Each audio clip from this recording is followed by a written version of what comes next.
My husband divorced me by text. I'm leaving you and moving to Miami with my 20-year-old babe. I've already emptied our joint account, haha. I calmly replied, good luck. When he realized what I'd done, 'twas already too late. The text arrived between helping customers at my boutique. I'm leaving you and moving to Miami with my 20-year-old girlfriend. I've already emptied our joint account. My hands didn't shake as I read it. My voice didn't waver as I helped Mrs. Peterson pick out a scarf. The only sign that my husband of years had just nuked our marriage via text was a slight tightening around my eyes. I waited until Mrs. Peterson left, her purchase wrapped in our signature silver paper, before typing my response. Good luck. My name is Claire, and at 38, I just received the most callous goodbye in history. But while Mark was probably gloating over his grand exit, imagining me in tears over his betrayal, I was calmly locking up my boutique for the day. The signs had been there for months. The late nights at work that never matched his pay deposits. The sudden password changes on his phone. The way he'd started going to the gym religiously, buying new clothes, trying to recapture his youth. 3 months ago, I'd found a receipt for dinner for two at an expensive restaurant on a night he'd claimed to be working late. That same evening, I'd opened a separate bank account at a different bank. A week later, when he mentioned wanting to combine our accounts to simplify things, I'd agreed cheerfully while moving my personal savings to the new account. The joint account he'd just emptied, it contained exactly enough to keep him from getting suspicious, about 2 months' worth of regular deposits. The rest was safely tucked away, along with detailed records of every suspicious transaction he'd made over the past year. My phone buzzed again. Don't bother begging. Melissa and I leave tomorrow. I'll send for my things later. Melissa. The new receptionist at his office. I'd met her at the company Christmas party, watched her laugh too loudly at Mark's jokes, noticed how she touched his arm when she thought no one was looking. She was young enough to be his daughter, naive enough to think she was special. I didn't respond to his text. Instead, I called my lawyer, the one I'd consulted 2 months ago when I'd found the hotel charges on our credit card statement. It's time, I said simply. He just made his move. The papers are ready, she replied. I'll file them first thing tomorrow. Do you want me to have him served in Miami? No rush, let him think he's won first. Another text from Mark. I know this must be hard for you. You're not getting any younger after all. At least you have your little shop to keep you busy. My little shop. The successful boutique I'd built from scratch. The one that generated more income than his middle management position. The one whose profits I'd carefully kept separate from our joint finances. I smiled thinking of the certified letters that would greet him in Miami. Let him enjoy his moment of triumph. I spent that evening in our house, my house since I'd inherited it from my grandmother, and kept it in my name despite Mark's repeated suggestions to add him to the deed. Another lucky instinct that had paid off. While organizing the paperwork my lawyer would need, I found our wedding album.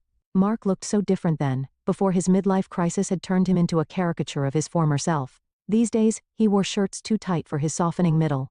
Tried too hard to connect with the somethings at his office. Used slang that sounded ridiculous coming from a man of 45.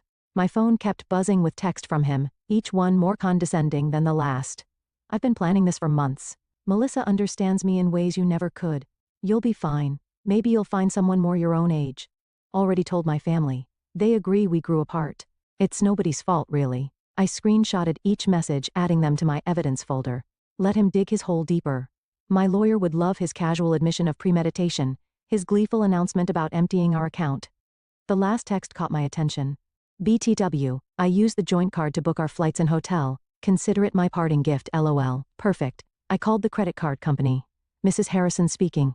I need to report fraudulent charges and cancel a card immediately. Of course, ma'am. Can you identify the charges? 2 first-class tickets to Miami booked today. Hotel charges at the Royal Palm, and I'll need to remove my husband as an authorized user. Do you have documentation of the fraud?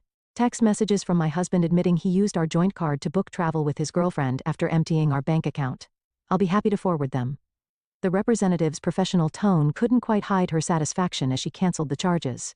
Mark and Melissa would arrive at the airport tomorrow to find their tickets invalidated, their hotel reservation canceled. My phone buzzed again. Don't worry about the house. I'll let you stay there until you find something smaller. I actually laughed out loud at that one. Did he really think he had any claim to my grandmother's house? Had his ego grown so large that he'd forgotten whose name was on the deed? Another buzz. And I know the shop means a lot to you. We can work out a fair payment for your half. My half, of my business.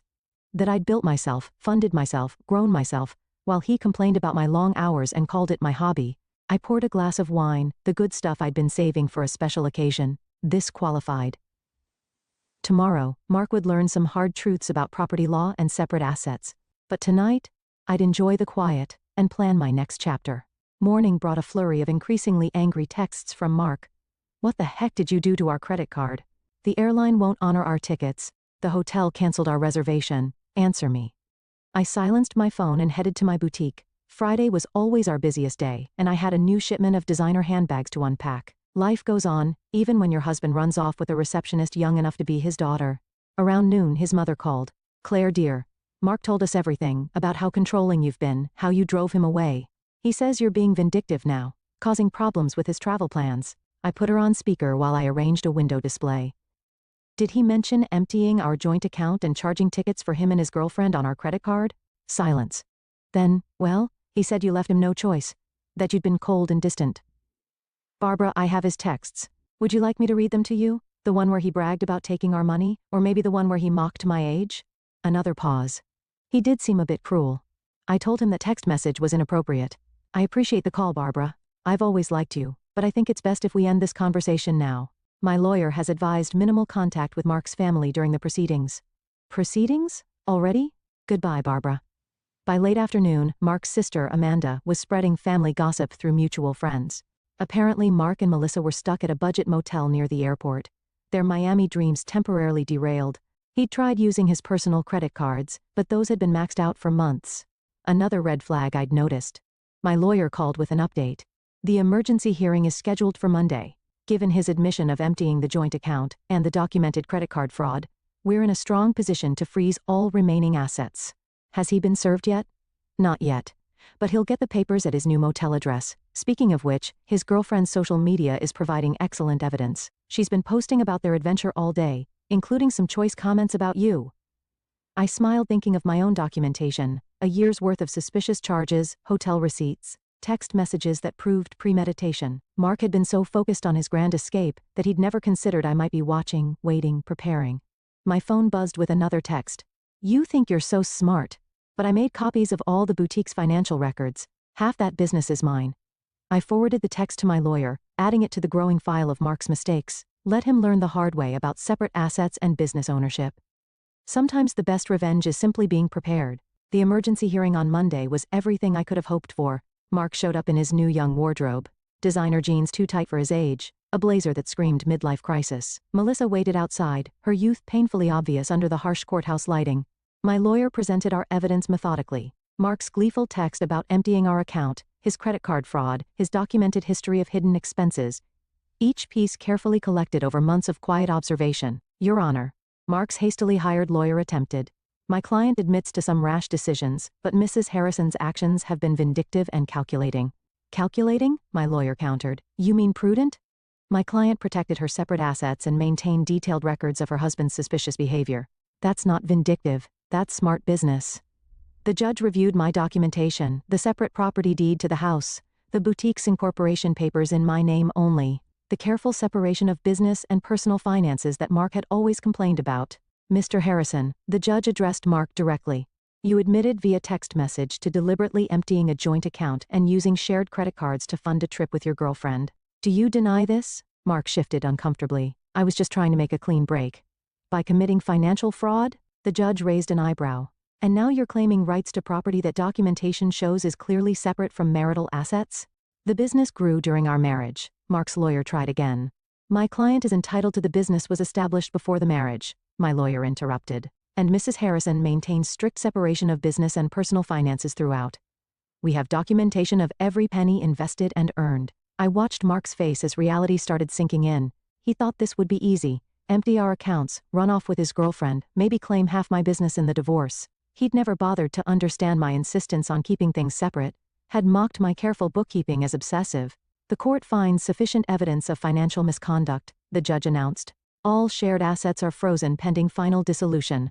Mr. Harrison is ordered to return any funds removed from joint accounts within 24 hours. But that money's gone, Mark protested. We spent it on. Then I suggest you find a way to replace it. The judge cut him off. And Mr. Harrison? The court takes a very dim view of using shared credit cards to fund adventures with paramours. Outside the courthouse, I heard Melissa asking Mark about their Miami plans. His response was lost in the sound of my heels clicking confidently across the marble floor, heading back to the business he'd never understood or respected. At the next few weeks brought a string of increasingly desperate moves from Mark. He tried claiming the boutique had been his idea, He remembered investing money in its early days. He even suggested he'd been my business partner all along, claims quickly disproven by my meticulous records. He's getting desperate, my lawyer observed. His girlfriend's social media shows they're staying at her studio apartment now. Apparently, living on a receptionist's salary isn't quite the glamorous escape he imagined. Mark's family started reaching out, their tone markedly different from their initial accusations. We had no idea, his sister Amanda admitted. He told us you'd been cold, controlling, that he needed to escape. But then we saw his texts, the way he bragged about taking your money. That's not the brother I thought I knew. His mother called again, this time in tears. The things he said about your age, about replacing you with someone younger, I raised him better than that. I thought I did anyway. I let their calls go to voicemail. Their support might have meant something weeks ago, but now it felt like rats deserting a sinking ship. The boutique thrived, ironically boosted by local gossip about my situation. Women started coming in specifically to show support, often leaving with far more than they'd planned to buy. My ex tried something similar. One customer confided while buying a designer handbag. Thought he'd take everything in the divorce. Men like that never expect us to be smarter than them. My phone still buzzed occasionally with texts from Mark, his tone swinging between anger and manipulation. You've ruined everything. I never meant to hurt you. You'll regret being so vindictive. Can't we work something out? That business would be nothing without my support. I forwarded each message to my lawyer without responding, let him dig his hole deeper.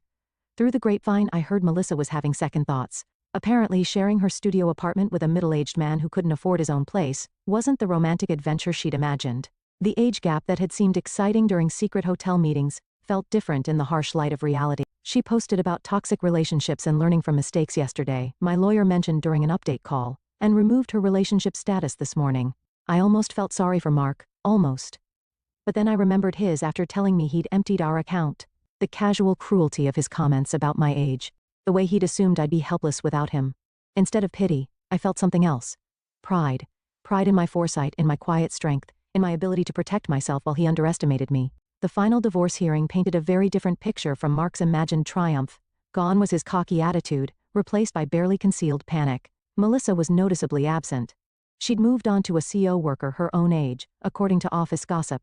Mark had shown up in his old clothes. The designer wardrobe apparently returned to help repay the joint account he'd emptied. His lawyer looked tired, probably from trying to find loopholes in my documented separation of assets. Your Honor, Mark's lawyer attempted one last time. Despite the separate property documentation, my client contributed to the growth of his wife's business through moral support. And moral support? My lawyer interrupted. Like these text messages belittling Mrs. Harrison's business as a little shop, or these social media posts calling it her hobby? The judge had clearly seen enough. The final settlement reflected my careful planning. I kept my house, my business, and my separate assets. Mark got his personal possessions and his car, which was worth less than he owed on it. You've destroyed me, he hissed as we left the courthouse. I'll have to move back in with my parents. No, Mark. You destroyed yourself. I just made sure you couldn't destroy me too. His mother was waiting outside ready to drive him to her house, his new home at 45. The irony of his situation wasn't lost on anyone. The man who'd mocked my age was now living in his childhood bedroom, while I continued running my successful business. You planned this all along, he accused. You knew this would happen. No, I just paid attention. And unlike you, I understood the value of keeping good records. His mother stepped between us. That's enough, Mark. You've embarrassed yourself enough already. As they walked away, I heard her start in on him. Honestly, what were you thinking? A 20-year-old, emptying bank accounts, sending those horrible texts?